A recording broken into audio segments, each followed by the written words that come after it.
Good evening, ladies and gentlemen, and welcome to Haiti's most important weekly news. I'm your host, Emma, and I'm here to bring you the latest news stories and information from all over Haiti. So without further ado, let's dive into this week's fascinating stories.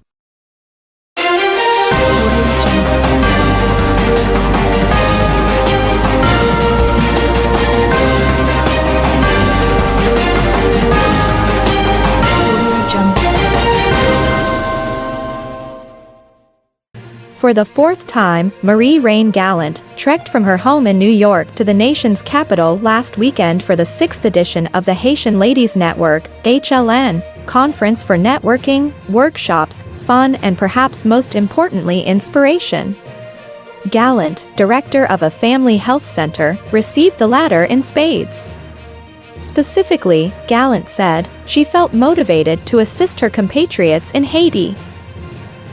Armed bandits in Haiti burst into a local church during a live-streamed worship service Sunday, kidnapped a security guard, stole several pieces of equipment and then, as they fled the crime scene, killed a police officer.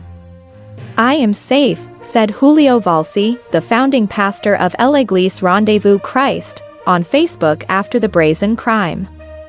"I feel more than ever that the work we are doing in Haiti through the Haiti Teen Challenge and Rendezvous Church are crucial."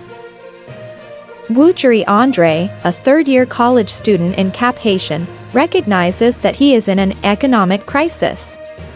It's one reason why he has been looking for someone to sponsor him for the I-134A humanitarian parole program so he can move to the United States to work. Andre found someone willing to sponsor him earlier this year, but after she lost her job in July, he was back to begging people for help with a sponsor. He was in that frustrated seeker's state of mind recently when he heard the news that 3 high-ranking members of gangs in Haiti had been approved for the parole program. What's more, police had arrested the 3 in separate incidents while each was at the airport about to catch a flight to the U.S. Kenya's Supreme Court of Justice on Monday temporarily blocked the deployment of Kenyan police officers to Haiti after a politician challenged the United Nations-approved MSS mission last week, according to Kenya media and officials on X. Former presidential candidate Ekuru Aukot and others argued in their October 6 High Court filing that Kenya's constitution restricts police officers to operating within the country's borders. Aukot also noted in the legal documents that there had been no cabinet meeting to officially approve the deployment of police officers overseas. 3 Haitians whose lives were turned upside down because of the closed Haitian-Dominican Republic border, from left, clockwise, Garland Casimir, Irina Rousseau, and Pierre-Jules Andre. The Dominican Republic plans to reopen the border for trade but will continue to restrict Haitians from crossing as of 8 a.m. October 11 in 4 border provinces. "We will indefinitely maintain the closure of the border to immigration to prevent the transit of people from Haitian territory," the Dominican government said. According to Jounal Lakay report, the Dominican Republic said it will also keep the hold on issuing visas to Haitian citizens indefinitely. Panama and Costa Rica announced a plan to quickly bus thousands of migrants through Panama to the Costa Rican border, as the countries continue to grapple with a steady increase in the number of migrants moving through the jungle-clad Darien Gap. Panama estimates that 420,700 migrants have crossed the gap from Colombia to Panama so far this year, making it likely the full-year number will top 500,000. Industrial-scale smuggling operations in Colombia have now reduced the dangerous crossing to a little over 2 days for the strongest walkers. The expedited bus service in Panama will likely decrease further the amount of time migrants take to reach the U.S. border, now down to about 2.5 weeks. Panama hopes the new plan will disrupt the smuggling networks that charge migrants to get through the country, as well as reduce crowding at reception camps in Panama where migrants stay once they exit the Darien Gap Trail. Panama's National Immigration Service said 30 buses carried a group of almost 1,600 migrants Tuesday from Panama to a Costa Rican migrant center in Corredores, just inside Costa Rica. In April, the U.S., Panama and Colombia announced a campaign to slow migration through the Darien jungle, but migrants' numbers have only grown, forcing the Biden administration to seek other options. The majority of the migrants are from Venezuela, with others from Ecuador, Colombia, and Haiti.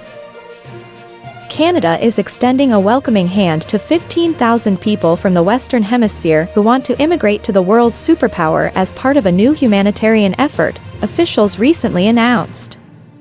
Another program is available for an additional 4,000 skilled workers also from the Americas region. Mark Miller, Canada's Minister of Immigration, Refugees and Citizenship, said under the new humanitarian pathway leading to permanent residence for newcomers, Canada is giving special consideration to up to 11,000 Colombians, Haitians and Venezuelans among the 15,000. To be eligible, applicants must have extended family ties in Canada, with primary applicants being children, grandchildren, spouses, common-law partners, parents, grandparents or siblings of Canadian citizens or permanent residents. Haitian importers lost an estimated 100 million pesos worth of food products when a fire broke out in the Dajabon market on the Dominican side of the border between Haiti and the Dominican Republic. The timing of the outbreak immediately raised suspicion after weeks of tension over a controversial canal construction between the two countries. The amount in losses is about $1 million in US dollars, vendors said. In a show of solidarity and to protest against the Dominican border limit to commercial exchange only, residents of Wanaminthe have kept the border on the Haitian side closed. 2 days before the planned reopening by Dominican authorities, some residents even attempted to construct a concrete wall at the border, but the Border Police, Polifront, unit of Haitian National Police, PNH, intervened to prevent their efforts. The level of armed violence in Haiti has become so extreme that the International Committee of the Red Cross, ICRC, has to engage with hundreds of gangs in order to be able to deliver humanitarian aid, ICRC Director General Robert Mardini says. About 300 gangs are active across Haiti and 80% of the capital, Port-au-Prince, is under gang control. Many health facilities have stopped operating because of the gang violence. Health staff are often threatened. The filmmaker Raoul Peck was sitting in a Toronto hotel lobby talking to a reporter when Barry Jenkins beelined over to embrace him. The two know each other, though it had been years since they saw one another. They also share a mutual affection for James Baldwin. Peck made the incisive, incendiary Oscar-nominated 2017 documentary, I Am Not Your Negro. Jenkins, following his A Moonlight, made the 2018 Baldwin adaptation, If Beale Street Could Talk. Anytime you make work, Jenkins told Peck, I will see it. The latest from Peck is Silver Dollar Road, which opens in theaters Friday and streams December 19th on Prime Video. In it, the Haitian-born filmmaker of A Lumumba, Sometimes in April, and some of the most thoughtful, prodding essay film documentaries, chronicles the story of the Reels family in North Carolina. For generations, the Reels have owned and lived on 65 waterfront acres along Adams Creek in Carteret County. The land, known as Silver Dollar Road, has been in the family since the days of Reconstruction, when their ancestors were freed from slavery. Elijah Reels officially took ownership in 1911, but when he died without a will, the land became what's called heirs property, with ownership shared among a large group of Reels descendants. Thank you for watching. Our mission is to keep you updated on Haiti's latest news.